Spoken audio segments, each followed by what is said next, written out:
La coopération suisse compte aujourd'hui parmi les meilleurs partenaires techniques et financiers du Mali. Fidèle à sa ligne directrice qui ambitionne de faire du bien-être la chose la plus partagée, la coopération suisse œuvre tous les jours à l'amélioration des conditions de vie des populations. Afin de venir en aide au gouvernement du Mali dans le domaine de l'éducation, la coopération suisse a décidé de faire la promotion du système de scolarisation accélérée passerelle, SSAP, créé et expérimenté entre 2004 et 2005 par la Fondation Strom, précisément dans la région de Mopti. Le système de scolarisation accélérée passerelle, pour le définir plus précisément, est une alternative éducative.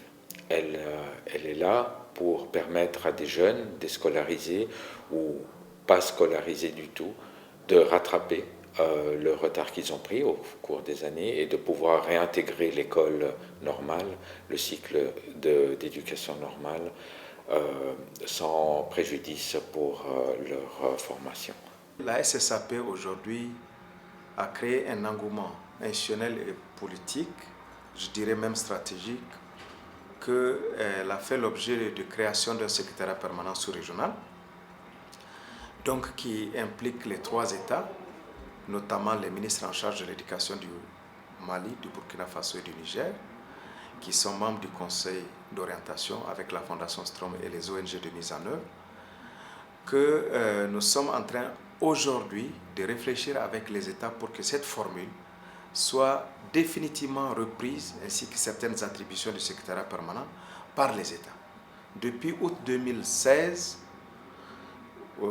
date à laquelle il y a eu le dernier conseil d'orientation, les États ont pris la décision que la SSAP ainsi que le secrétariat permanent soient transférés aux États pour que les États utilisent désormais cette formule dans leur propre système éducatif. Cette alternative a de multiples objectifs. Ces objectifs nous tiennent à cœur et contribuent également à la scolarisation des enfants, surtout dans notre cas où, après ces événements douloureux que nous avons connus, beaucoup d'enfants sont revenus des camps des réfugiés. D'autres sont revenus, ils étaient là, carrément cachés, ils ont fui après leur fuite, ils sont restés sans être scolarisés. Et c'est la SSA qui a permis de les récupérer. Par cette stratégie, la coopération suisse entend aider le Mali à atteindre ses objectifs dans le domaine de l'éducation. Mais pour ce faire, il faut que le pays s'emploie à développer des initiatives et mesures alternatives afin que le droit à l'éducation soit une réalité dans les villes comme dans les campagnes. L'appréciation que j'ai, c'est que cela permet à un grand nombre d'enfants de bénéficier de leurs droits. Et si on dit droit de l'enfant, c'est à plusieurs niveaux. Droit à l'éducation, droit à la protection, droit contre l'enrôlement et la manipulation des enfants, et ça permet aussi à beaucoup de ces enfants-là de bénéficier de leurs droits civiques, c'est-à-dire les actes de naissance. Il faut rappeler que le Mali est le pays pionnier de la stratégie de la scolarisation accélérée passerelle, SSAP, dans notre sous-région, et il est le pays de référence, d'autant qu'il est le premier à expérimenter cette stratégie depuis 2004. Et pour la deuxième fois, le Mali va conduire les destinées du Conseil du secrétariat permanent de la SSAP. Nonobstant, le système éducatif malien reste confronté à de nombreuses difficultés. Retard de scolarisation des filles, manque d'infrastructures, classes surchargées. La coopération suisse est encore et toujours présente sur le terrain pour pallier ces déficits.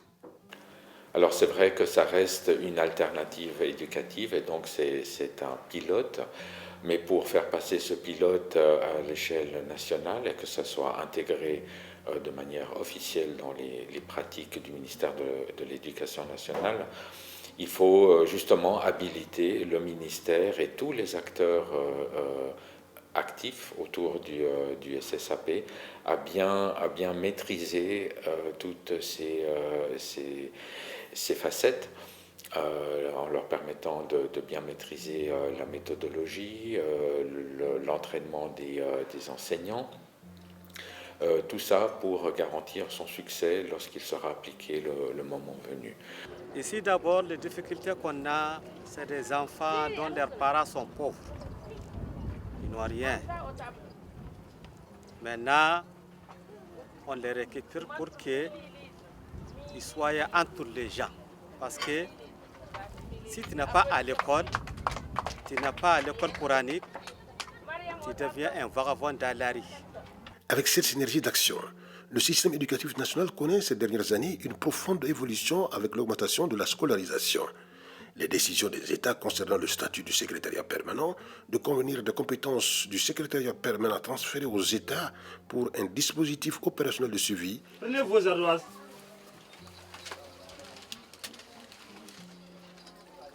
Si la SSAP a bien eu des échos favorables dans les zones ciblées, c'est bien avec la détermination de la coopération suisse qui n'a ni ménagé ses efforts ni son temps à l'endroit des bénéficiaires sur le terrain.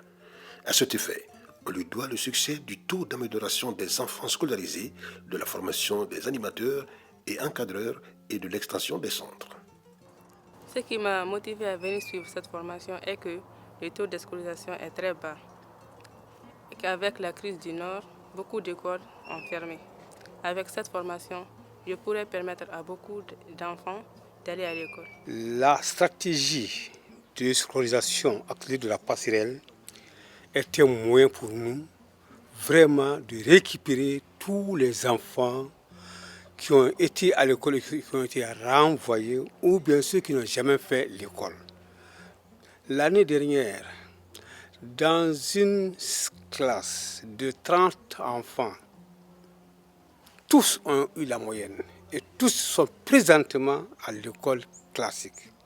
Et le premier de cette école, c'est un groupe scolaire, le premier vient alors d'un centre SSPI. Chaque enfant a le droit à l'éducation.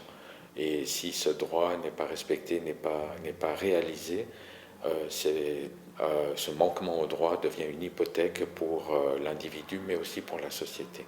L'éducation, c'est le futur de nous tous.